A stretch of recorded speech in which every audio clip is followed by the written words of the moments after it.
नमस्कार दोस्तों, शोधार्थी जीएस क्लासेस में आपका स्वागत है। आज हम स्वर संधि को पूरी तरह से समाप्त करने के बाद चर्चा करेंगे विसर्ग संधि के बारे में। तो आइए स्टार्ट करते हैं। देखिए, विसर्ग संधि करने से पहले हम यहाँ पर बहुत सारे नियम हैं, किताबों में बहुत सारे नियम मिल जाएंगे, लेकिन यहाँ पर हम आपको एक ट्रिक से करवाएंगे। तो आइए देखते हैं कौन सी ट्रिक है। यहाँ पर हमको क्या करना है, ओरस ट्रिक लगानी है। आपको याद रखना है ओरस, ठीक है। चलिए इसको नीचे लिख देते हैं। ओरस ट्रिक लगानी है। अब इसका थोड़ा विस्तार कर देते हैं। ओरस हटाकर उसकी जगह पर क्या रख देना है, केवल प्लस लगा देना है और विसर्ग रख देना है, ठीक है। इतनी चीज़ें आपको करनी है, बाकी कुछ नहीं करना है। ओरस का मतलब कहीं भी आपको ओ दिख जाए या कहीं पर रा दिख जाए या कहीं पर कोई भी सा दिख जाए, तो यहाँ पर मैं स्पष्ट कर दूँ आपको, रा कोई भी हो। अगर रा की बात करें तो चाहे पूरा रा हो, चाहे ये वाला रा हो, चाहे ये वाला रा हो, इसको हटा करके सिर्फ आपको दो बड़ी बड़ी बिंदी रख देनी। और अगर सा की बात आए तो यहाँ पर तीनों सा हो जाएंगे, चाहे आपका दंती सा हो, तालव्य सा हो, मूर्ध सा हो, आधा सा हो, ये वाला सा हो और इस कोई भी सा आपको दिख जाए, आधा, पूरा, पौना, अद्धा, कुछ भी दिखे, उसको हटाना है। रा आपको चाहे पौना दिखे, अद्धा दिखे, चाहे कुछ भी पौवा दिखे, हटा देना है, ठीक है। लेकिन ये काम तभी करना है जब आप सारी संधियां पढ़ लेंगे। अब पता चले कहीं पर आपका ओ आ गया, ओ आपका गुण संधि में भी रहता है, तो कम से कम पता होना चाहिए कि ये गुण संधि है, ठीक है। तो आइए स्टार्ट करते हैं। अब देखिए, हमने बताया ओ रासा हटाना है, आधा हो या पूरा हो, विसर्ग लगा देना है, प्लस कर देना है। देखो यहाँ पर देखो लिखा है मनोनुकूल, मनोनुकूल। अब यहाँ क्या करना है, देखिए मैं यहीं पर कर दे रहा हूँ, या चलिए इधर लिख दे रहे हैं। अब क्या किया हमने, अब हमने बताया यहाँ पर देखो क्या है आपका ओ रासा, ओरस, ओरस हटाना है, विसर्ग लगाना है, ओरस हटाना है, विसर्ग लगाना है, ठीक है। तो यहाँ पर क्या करना है, ओ रासा, तो यहाँ पर क्या आ गया, ओ आ गया। अब यहाँ पर इसका मतलब ओ हटेगा, तो हमने यहाँ पर ओ हटाया, ठीक है, ओ हटा दिया और यहाँ पर विसर्ग लगा दिया। अब देखो थोड़ा सा यह बात नहीं बनती है, जब मनोनुकूल कहते हैं तो उसमें आ का उच्चारण होता है, तो वास्तव में अगर हम इसका थोड़ा विस्तार करें मनोनुकूल का, तो यहाँ पर ये हो जाएगा, अब देखो ओ हटाएंगे तो ये हो जाएगा मना। हमने बताया ओ रासा हटाइए, विसर्ग लगाइए, तो हमने ओ हटाया और विसर्ग लगाया। उसके बाद क्या बचा, नुकूल बचा, लेकिन वास्तव में मनोनुकूल, आ का उच्चारण होता है तो धन लगाएंगे और लिख देंगे यहाँ पर अनुकूल, ठीक है। ये बात क्लियर हो गई। अब आइए वयोवृद्ध देख लेते हैं। क्या करना है, ओ आ गया, ओरस हटाना है, विसर्ग लगाना है, तो इसमें है ओ, तो ओ हटाया, विसर्ग लगाया और प्लस कर दो यहाँ पे, वयाधन वृद्ध। यहाँ पर देखो, यहाँ पर भी आ गया ओ, हटा दो, विसर्ग लगा दो, प्लस कर दो, यशः धन दा हो, यशः धन दा हो जाएगा। यहाँ पर देखो, अब यहाँ पर देखो दो जगह पर आ गया है ओ, तो देखो यहाँ पर क्या हटेगा। अगर हम ये वाला हटा देंगे तो अधोल कोई शब्द नहीं होता, ठीक है। ये आपका उपसर्ग भी नहीं बन रहा है, ठीक है। तो इसका मतलब ये वाला तो नहीं हटेगा, इतना तो आपको थोड़ा सा दिमाग लगाना पड़ेगा। तो मान लीजिए अधोलोक लिखा हुआ है, अब कौन सा हटेगा, सीधी सी बात है ये वाला हटेगा, तो ये हो जाएगा अधः। तो कुछ नहीं करना, विसर्ग लगा दो, प्लस कर दो, अधा धन लोक हो जाएगा। दिवो ज्योति, अब यहाँ पर भी देखो, अगर इसको हटा देंगे तो ज्योति की, ज्योति बिल्कुल गायब हो जाएगा, तो अर्थ का अनर्थ हो जाएगा। तो इसका मतलब ये वाला ओ नहीं हटेगा, अब ये वाला हटेगा। तो कुछ न मत करिए, यहाँ पर करिए ओ हटाइए, विसर्ग लगाइए, ओरस हटाइए, विसर्ग लगाइए, आसानी से आपका विसर्ग संधि हो जाएगा। तो दिवाधन ज्योति हो जाएगा।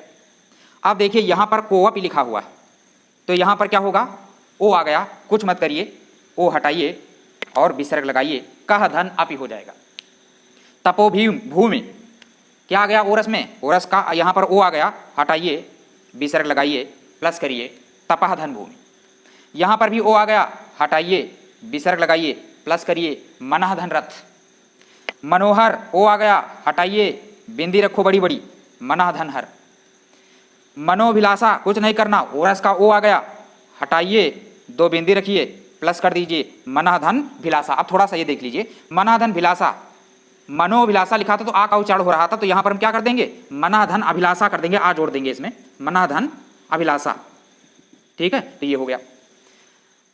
अब अगर हम इसका करना चाहें पुनरपि, अब देखो इसमें ओ तो है नहीं, क्या है, ओ रासा, रा है, यहाँ पर क्या है, रा। इसका मतलब अब रा हटेगा, हमारी ओरस टेक्निक कहती है अब यहाँ पर क्या होगा, रा हटाइए, बिंदी लगाइए, पुनः धन। अब पुनरपि में कहे तो देखो अंत में आ का उच्चारण होता है, तो आप अपि कर दीजिए यहाँ पर, तो क्या हो जाएगा, पुनरपि का पुनः धन अपि हो जाएगा। थोड़ा सा ध्यान देना है, ठीक है। यहाँ पर देखिए पुनर्जन्म लिखा है, हमने कहा कि चाहे अद्धा हो चाहे पौवा हो, चाहे आधा हो, ऊपर लगा हो, नीचे लगा हो, कोई भी सा हो, कोई भी रा हो, आधा हो या पूरा हो, उसको हटाना है। तो अब जरा ये देखिए, अब आप सोच रहे होंगे कि ये जो अगर हम ये वाला रा हटाएं तो विसर्ग कहाँ लगेगा। वास्तव में जब जो रा ऊपर लगता है, जिस शब्द अक्षर के ऊपर लगता है, वास्तव में जो रा होता है उसके आगे उसका उच्चारण होता है। देखो पहले रा का उच्चारण होता है, फिर जा का उच्चारण होता है, तो रा आएगा पहले, यानी कि रा आपका यहाँ पर है। चाहे तो हम यहाँ पर इसको ऐसे लिख सकते हैं, पुनर्जन्म, ये वही बात लिखी हुई जो यहाँ पर लिखी हुई है।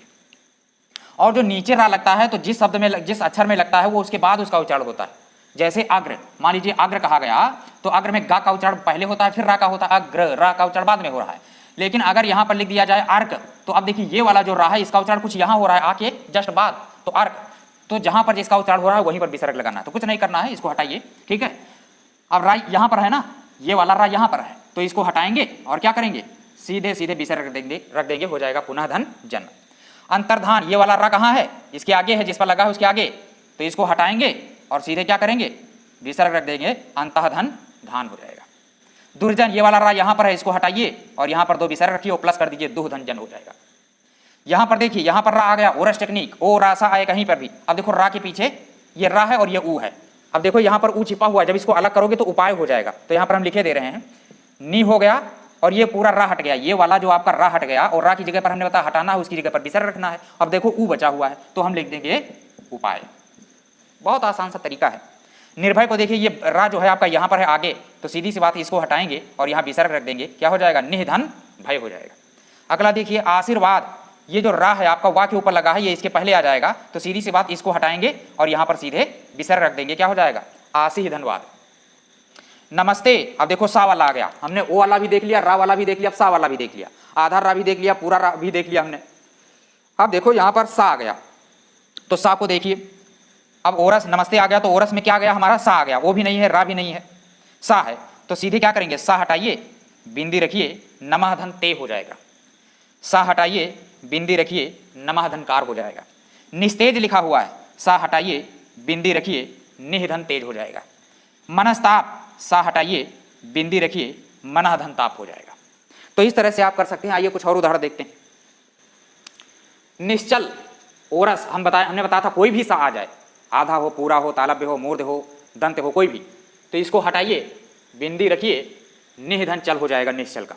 प्रायश्चित लिखा हुआ है, ठीक है, तो प्रायश्चित में ये रा है तो इसको मत हटा देना, नहीं तो अर्थ का अनर्थ हो जाएगा। तो यहां पर देखिए प्रायश्चित लिखा हुआ है, तो इसको क्या करेंगे, ये हटा देंगे, सा हटा देंगे, तो क्या हो जाएगा, ये प्रायः धन चित हो जाएगा। हरिश्चंद्र, कुछ नहीं करना, सा हटाइए, दो बिंदी रखिए, हरि धन चंद्र हो जाएगा। निष्कपट, यहां पर मूर्ध सा आ गया, देखो उसके पहले तालव्य सा देखा था, कुछ मत करिए, सा आ गया, ओरस टिकनी, निधन कपट हो जाएगा। आविष्कार, कुछ नहीं करना, ओरस टेक्निक लगाओ, सा हटा दिया, आविधनकार। दुष्परिणाम, ओरस में सा फंस रहा है हमारा, इसको हटाया, दो बिंदी रखा, दुधन परिणाम। निष्ठुर, कुछ नहीं करना, सा हटाइए, ओरस टेक्निक, बिंदी रखिए, निधन ठुर।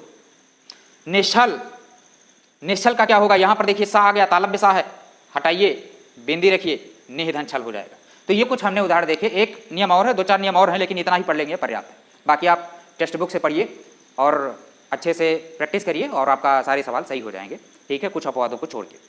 यहाँ पर देखिए अगला जो नियम है आपका, कह रहा है आ के बाद जस्ट विसर्ग है और प्लस के बाद, यानी विसर्ग के पहले आ हो और विसर्ग के बाद क्या हो, या तो का हो, या तो खा हो, या तो पा हो, या फिर फा हो। मतलब का खा पा फा आए, किसके बाद, विसर्ग के पहले आ हो और विसर्ग के बाद क्या आ जाए, का खा पा फा, तो विसर्ग नहीं हटेगा।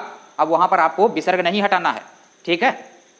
देखिए प्रातः काल, प्रातः काल लिखा हुआ है, तो प्रातः में देखिए ता के अंत में क्या है, हर व्यंजन के अंत में आ का उच्चारण होता है, तो यहाँ पर आ है और जस्ट विसर्ग है, आ है जस्ट विसर्ग है, और उसके बाद का खा पा फा आ जाए तो विसर्ग सुरक्षित रहता है, मतलब नहीं हटाया जाएगा, प्लस भी नहीं लगाना है आपको, ठीक है। तो क्या हो जाएगा, प्रातः काल, अब देखो का आ गया, आ विसर्ग और का, आ विसर्ग और का, तो क्या रहेगा, विसर्ग सुरक्षित, मतलब प्रातः काल का प्रातः काल ही रहेगा, प्रातः काल ही रहेगा। उसी तरीके से देखिए अंतः, यहां पर आ है, आ के बाद विसर्ग है, फिर उसके बाद का है, आ है, आ के बाद विसर्ग है, उसके बाद का आ जाए, विसर्ग सुरक्षित, सेम वैसे ही लिख दिया जाएगा। उसके बाद देखिए यहां पर आ है, विसर्ग है, क्या आ गया आपका, पा आ गया, तो ये अंतापुर, कोई परिवर्तन नहीं होगा, अंतापुर का अंतापुर ही रहेगा। तो ये आपकी विसर्ग संग्रही काफी आसानी से आप समझ पाए होंगे, मैंने प्रयास किया है कि आपको अच्छी तरह से समझ में आए। तो चलिए इन सब बातों के साथ अपने लेक्चर का समापन करते हैं। नमस्कार।